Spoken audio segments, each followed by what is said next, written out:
My parents skipped my husband's funeral to attend my golden child sister's promotion party, so I cut off all ties with them. But this didn't stop them from coming and asking me to share my late husband's estate. My name is Anna, and for the past 2 years, I've been watching my husband James slowly fade away. When we first got the diagnosis of stomach cancer, I remember feeling like the floor had disappeared beneath my feet. James was only 38, successful in his investment banking career, and we had a beautiful 9-year-old son, Liam. We were supposed to have decades ahead of us. The one small blessing in this nightmare was that James's financial success meant we could afford the best treatment available. We flew to specialists across the country, tried experimental therapies, and spared no expense. But as the months dragged on, it became clear that all this treatment was just buying time, not offering a cure. Through it all, James's parents, Susan and Michael, were our rocks. They lived just 20 minutes away and stepped in without hesitation when things got tough. "Anna, we'll pick Liam up from school today," Susan would say on days when James was scheduled for treatment. "Don't worry about dinner either. I've made extra lasagna." Liam would often tug on my sleeve when I tucked him in at night, his eyes wide with hope and fear. "Mom, when is Dad going to get better?" I never knew what to say. How do you tell a child that his father is dying? So I just stroked his hair and said, "The doctors are trying their best, sweetie." My own parents, on the other hand, were a different story. My mother, Patricia, and my father, Richard, lived just as close as James's parents, but they might as well have been on another planet. "Mom, can you pick up Liam from school today? James has a bad reaction to the chemo, and Susan has a doctor's appointment." "Oh, Anna, I'm so sorry, but we promised to help your sister with her apartment hunting today. You know how Emily gets when she's stressed. It was always Emily. It had been that way my entire life. When I was 7, my parents missed my school play because Emily had a cold. When I graduated high school, they left right after the ceremony to get to Emily's dance recital, even though she was just in the ensemble. I'd gotten used to it over the years. James became my family, and his parents treated me more like a daughter than my own ever did. So when James's condition took a turn for the worse last month, I braced myself for the end, surrounded by the family that had chosen me. The night James died, I was holding his hand. His breathing had become shallow hours before, and the hospice nurse had warned me it wouldn't be long. "Anna," he whispered, his voice barely audible, "take care of Liam. You're the strongest person I know." Those were his last words. I sat there for hours after, still holding his hand as it grew cold, unable to process that my partner of 12 years was gone. Susan and Michael arrived at the hospital within an hour of my call, their faces etched with the same grief that was consuming me. "We're here, sweetheart," Susan said, wrapping her arms around me. "We'll always be here." That night, I sent a text to my mother, "James passed away tonight." Her response came an hour later. "It's terrible. No call, no offer to come over, no question about how Liam and I were doing, just 2 words. But I was too numb to care. There was a funeral to plan, a son to console, and a life to somehow piece back together. The days after James's death passed in a blur of funeral arrangements, paperwork, and trying to explain to Liam that his father wasn't coming home. Susan and Michael were there every step of the way, handling calls to the funeral home when I couldn't form words and sitting with Liam when he had questions I couldn't answer. The day before the funeral, I was drowning in details. The funeral home needed final decisions on the program. Distant relatives were calling for directions, and I still needed to pick up Liam's suit. I hadn't slept more than 2 hours at a stretch since James died. "I need to ask my parents to watch Liam," I told Susan as we sat at my kitchen table, surrounded by sympathy cards. "You and Michael are already doing so much." I drove Liam to my parents' house, rehearsing what I would say. When we arrived, my mother opened the door, wearing a light jacket, purse already in hand. "Anna, this isn't a good time," she said, not even inviting us in.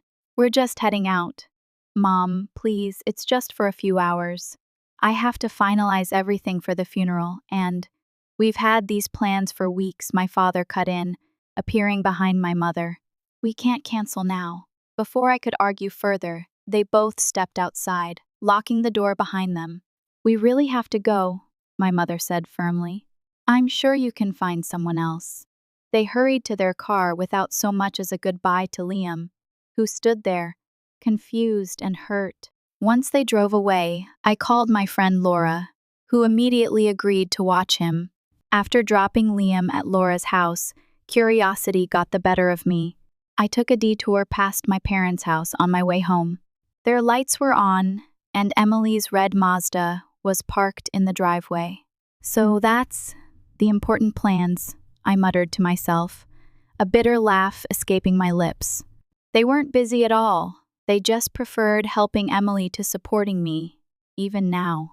That evening, I sent a message to our family WhatsApp group. James's funeral is at 11:00 a.m. on Thursday at Greenwood Chapel. Service will be followed by a small reception. I watched as the read receipts appeared next to my parents' and Emily's names. No one replied. The night before the funeral, anxiety drove me to call my mother directly. Mom, you saw my message about the funeral tomorrow, right? It starts at 11. There was a pause on the line. Oh, Anna, I'm sorry, but we won't be able to make it. Emily has booked several tables at AmItheAsshole to celebrate her promotion. It's at noon, and we've already committed. I nearly dropped the phone. Mom, this is James's funeral we're talking about. James, who paid for the repairs on your house 3 years ago when the roof collapsed. James, who has been part of our family for over a decade. That was a long time ago, Anna, my mother replied coldly. We need to focus on the living, not the dead. Emily needs our support right now. Before I could respond, she hung up. I immediately dialed Emily's number, my hands shaking with anger and disbelief. Hey, she answered, sounding annoyed that I'd interrupted her evening. Emily, Mom says you're having a party tomorrow at the same time as James's funeral. Can't you reschedule, or at least push it back so they can attend the service first? No way, she scoffed. I can't change the reservation now. Everyone's already confirmed, and this promotion is a big deal. It's not like I can reschedule a funeral party or whatever. A funeral party? I repeated, my voice rising. My husband is dead, Emily. The man who paid for your entire college education. That was ages ago, she dismissed. Look, my promotion is more important than some funeral. People die every day. Then she hung up too. I stood there in my kitchen, phone still in hand, utterly stunned. As if to twist the knife further, my phone pinged with a message from my mother. Stop pressuring your sister. Her celebration is more important than some funeral. She's worked hard for this promotion. The day of James's funeral dawned bright and clear, a mockery of the darkness I felt inside. The service was beautiful in its simplicity. James had never been one for elaborate displays, and the modest chapel was filled with people who had genuinely cared for him. Colleagues, friends, neighbors, and family, his family, anyway. During the eulogy, I spoke about James's generosity, his kindness, and his unwavering devotion to our son. Liam sat between Susan and Michael, who held his hands as tears streamed down his face. After the service, several people approached me, offering condolences and asking about my parents' absence. I was surprised not to see your folks, James's college roommate said. Are they ill? They had a prior commitment, I replied stiffly, not wanting to elaborate. Susan noticed my discomfort and smoothly steered the conversation elsewhere. That night, after everyone had gone home, I sat alone in the living room, surrounded by sympathy cards and flower arrangements. The house felt impossibly empty without James, the silence so loud it hurt. My phone buzzed with a text from Emily. Hope the funeral went okay. Mom posted pics from my party. Got promoted to senior account executive. No condolences, no acknowledgement of what I'd just been through, just a celebration of her accomplishment, complete with party emojis. I turned off my phone without responding and went upstairs to check on Liam. He was sleeping soundly, clutching the teddy bear James had given him on his last birthday. I crawled into bed beside him, finding comfort in the steady rhythm of his breathing. For the next week, I moved through life in a fog. Susan and Michael came by daily, bringing food, taking Liam to the park, helping me sort through James's belongings. My parents didn't call once not to check on their grandson, not to see how I was holding up. Nothing. A week after the funeral, I received a call from James's lawyer, Mr. Thompson. Mrs. Carter, it's time to discuss James's will, he explained. He was quite thorough in his preparations. Would tomorrow afternoon work for the reading? I agreed and then called Susan and Michael to invite them. They'd been named in the will, of course, and James would have wanted them there. The next day, Mr. Thompson arrived at our house at precisely 2:00 p.m., carrying a leather briefcase and wearing a somber expression that softened when he saw Liam. "Your father spoke of you often," he told my son, shaking his small hand formally. "He was very proud of you." We all settled in the living room, me, Liam, Susan, and Michael, ready for what I expected to be a straightforward reading. James and I had discussed his wishes extensively during his illness, so there would be no surprises. But just as Mr. Thompson was about to begin, the doorbell rang. "Are you expecting anyone else?" Susan asked, looking confused. "No," I replied, equally puzzled, as I went to answer the door. I nearly slammed it shut when I saw my parents and Emily standing on the porch, all wearing expressions of exaggerated sympathy. "What are you doing here?" I asked bluntly. "We heard about the will reading," my mother said, trying to look past me into the house. "James wasn't a stranger to us, you know. We have a right to be here." "A right?" I repeated, incredulously. "You couldn't be bothered to come to his funeral, but you have a right to be at his will reading?" My father cleared his throat. "Now, Anna, there's no need to bring up old grievances. We're here to support you. Support me?" I laughed bitterly. "That's rich." But before I could shut the door, my mother gently pushed past me, with my father and Emily following close behind. "We're family," she said firmly, as if that explained everything. I stood there, stunned by their audacity, as they made their way to the living room. Susan and Michael's faces darkened when they saw who had arrived. "What are they doing here?" Michael whispered when I returned. "I have no idea," I replied, my hands shaking with anger, "but I'm not going to make a scene in front of Liam." Mr. Thompson, ever the professional, merely raised an eyebrow before continuing. "Shall we proceed with the reading of the will?" My parents and Emily sat on the couch opposite Susan and Michael, with Liam beside me in an armchair. The tension in the room was suffocating. "I, James Andrew Carter, being of sound mind, declare this to be my last will and testament," Mr. Thompson began, reading from the formal document. James had left everything meticulously organized. To his parents, he left $200,000, enough to ensure their comfortable retirement, and to thank them for their unwavering support throughout our marriage and his illness. "We never expected," Susan began, her voice breaking as Michael held her hand tightly. Then came the main provisions. To me, he left our house, 2 apartments in the city center that I hadn't even known he owned, and $400,000 in liquid assets. "The apartments generate significant rental income," Mr. Thompson explained.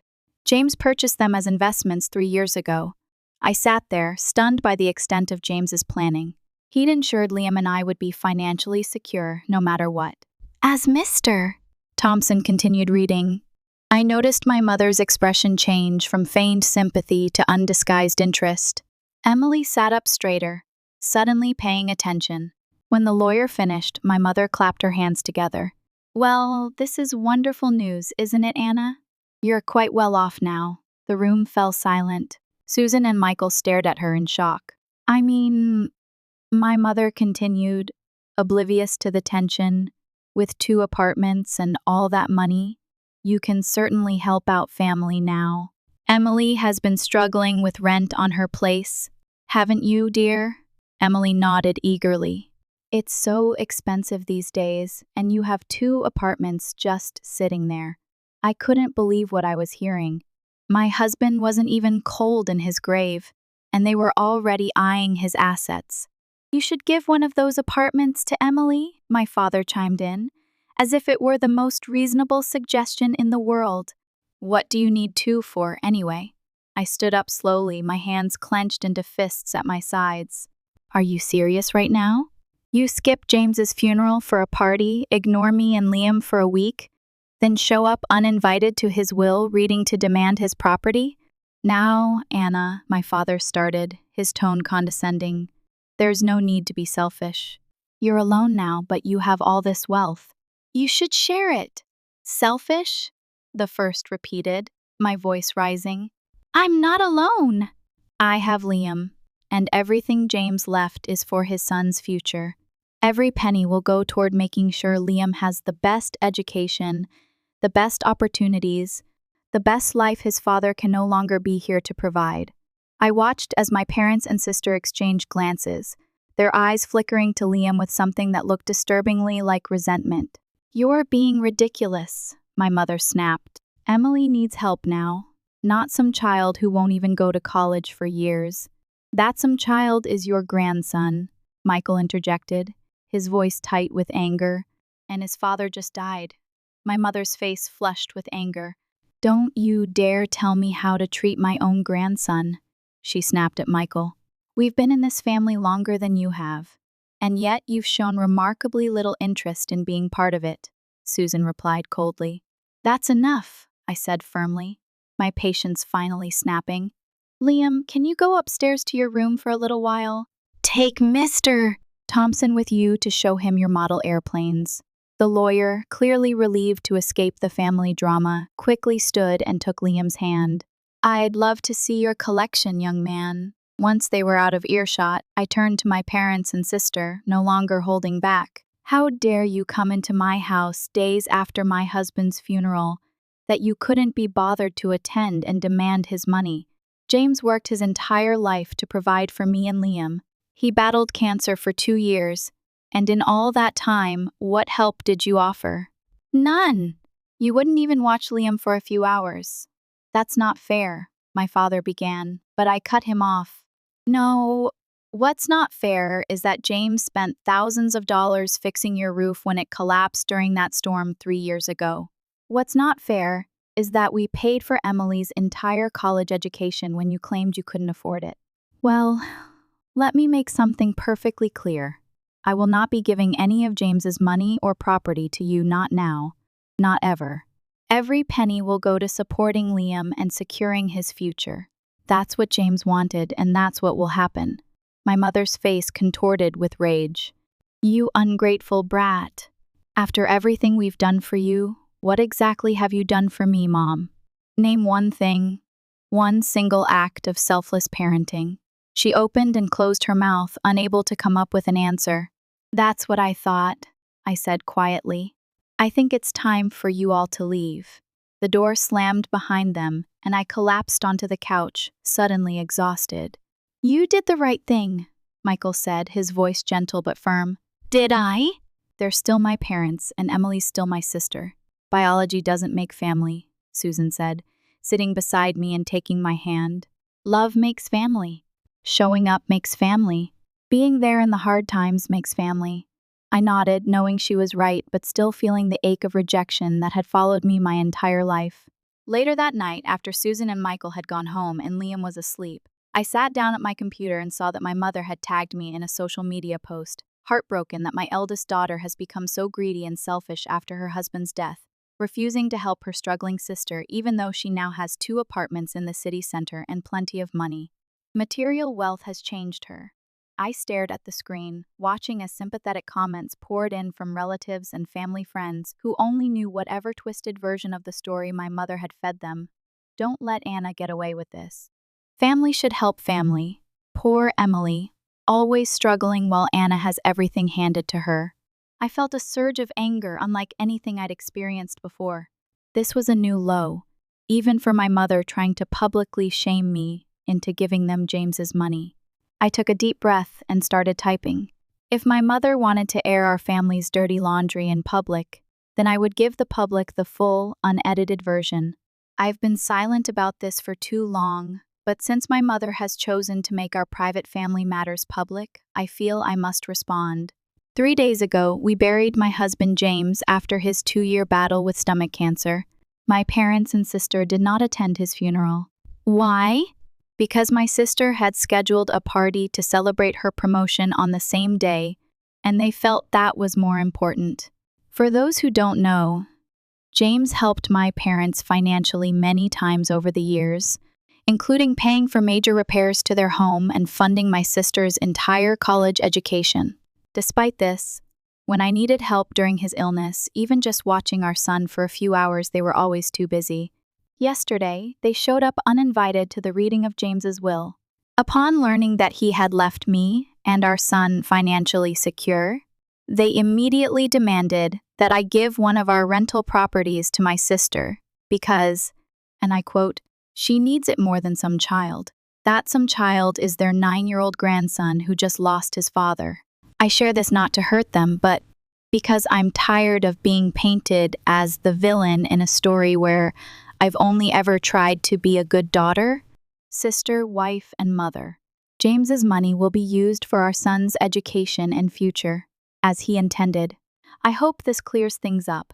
I attached the screenshots I'd saved, including the message where my mother had said, Emily's party was more important than James's funeral, and several texts where they declined to help during his illness. My finger hovered over the post button for several seconds before I finally pressed it. Within minutes, the comments on my mother's original post changed tone drastically. "Patricia, is this true? You skipped your son-in-law's funeral for a party? I can't believe you'd expect Anna to give away property meant for her son." Those text messages are shocking. How could you say a party is more important than a funeral? Calls and messages came in throughout the evening, relatives and friends expressing shock at my parents' behavior and offering support. My mother tried to claim in the comments that I was lying, but the screenshots spoke for themselves. Eventually, she deleted her original post entirely, but the damage to her reputation was done. The next morning, I woke up to dozens of missed calls from my parents and Emily. I blocked their numbers without listening to their voicemails. Whatever they had to say, I wasn't interested in hearing it. Over the following weeks, they tried everything to contact me. Emails begging for forgiveness but still asking for money. Messages through mutual friends, even showing up at our house unannounced. Each time, I stood firm in my decision to cut them out of our lives. They're never going to change, are they? I asked Susan one afternoon as we watched Liam play in the backyard. "People rarely do," she replied honestly, "not fundamentally anyway. It's strange. I always thought I needed their approval, their love. I spent my whole life trying to earn it. But now you recognize your own worth," she finished for me, "and you see that Liam deserves better than to repeat that cycle." 6 months after James's death, life had settled into a new normal. Susan and Michael continued to be fixtures in our lives, joining us for Sunday dinners and helping with Liam's school activities. I had started managing the rental properties James had left us, finding unexpected satisfaction in the work. The apartments in the city center turned out to be excellent investments, providing a steady income that supplemented what I'd put aside for Liam's education. I also invested some of the money in shares of companies James had always believed in, watching with satisfaction as the dividends rolled in. As for my parents and Emily, I occasionally heard updates through the family grapevine. They were struggling financially, apparently. Emily had lost her job, and my parents were complaining about retirement costs. Each time, the messenger would awkwardly hint that perhaps I could help them out. My answer was always the same. "I'm sorry to hear they're having trouble, but my responsibility is to my son." Some called me cold or unforgiving. Maybe I was, but when I looked at Liam, growing stronger and happier each day, surrounded by people who truly loved him, I knew I'd made the right choice. One evening, as I tucked him into bed, he asked a question that caught me off guard. "Mom, do you ever miss Grandma Patricia and Grandpa Richard?" I paused, considering how to answer honestly without burdening him with adult problems. "I miss the relationship I wish we'd had," I said finally, "but not the one we actually had." He nodded. seeming to understand more than a child his age should have to. I'm glad we have Grandma Susan and Grandpa Michael. Me too, buddy. Me too. Some people would never.